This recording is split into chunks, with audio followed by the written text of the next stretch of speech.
মাত্র ৮ দলের সদস্য। গাজা যুদ্ধ যাদের কেড়ে নিয়েছে 2 সদস্যকেও। এরপরও তারা মানেনি হার। পবিত্র রমজানে ঘুমন্ত বাসিন্দাদের জন্য গেয়ে যাচ্ছে তারা ঐতিহ্য ধরে রাখার গান।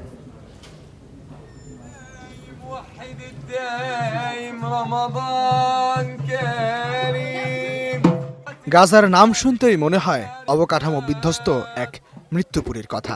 আর সেখানেই পবিত্র রমজানে বাদ্যযন্ত্র নিয়ে রাতের অন্ধকারে গান গেয়ে বেড়াচ্ছেন একদল তরুণ। চারদিকে ধ্বংসস্তূপ, ঢোল বাজিয়ে গানে গানে সেহরির জন্য গাজার বাসিন্দাদের জাগিয়ে তুলছেন এই ফিলিস্তিনি যুবকরা। ফিলিস্তিনি সমাজে বহু বছরের এই ঐতিহ্যের নাম মুসাহারাতি। এই প্রথার শুরুটা অটোমান সাম্রাজ্যের আমল থেকে। তখন রোজাদারদের ঘুম ভাঙাতে লোকজন রাতের অন্ধকারে ঢোল বাজিয়ে হামদ ও নাদ গাইতেন। 2021 সাল থেকে মুসাহারাতি গাইছেন গাজার এই তরুণরা। শুরুতে সদস্য ছিলেন 8 জন, যুদ্ধে 2 জনকে হারাতে হয়েছে।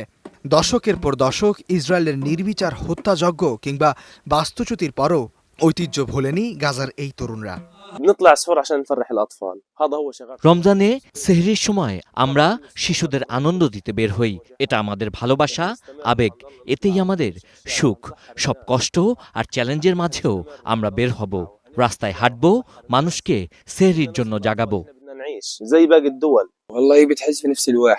সত্যি বলতে খুব কষ্ট হয়। আগে যেমন আমাদের একটা মহল্লা ছিল, আমরা আনন্দের সঙ্গে মানুষকে জাগাতাম, যেন আমরা তখন আলোতে ছিলাম। আর এখন অন্ধকারে। সত্যি আমাদের সঙ্গে যা ঘটেছে তা এক ট্র্যাজেডি। নিজের ঘর ধ্বংস হয়ে গেছে, অথচ সেই মহল্লাতেই সেহরির জন্য আমাদের মানুষকে জাগাতে হচ্ছে। এদিকে পবিত্র রমজান মাসেও ফিলিস্তিনের অধিকৃত পশ্চিম তীরের একটি মসজিদে হামলা চালিয়েছে ইসরায়েলের অবৈধ ইহুদি বসতি স্থাপনকারীরা। সোমবার তারা মসজিদের দেয়ালে বর্ণবাদী স্লোগান লিখে আগুন দিয়েছে।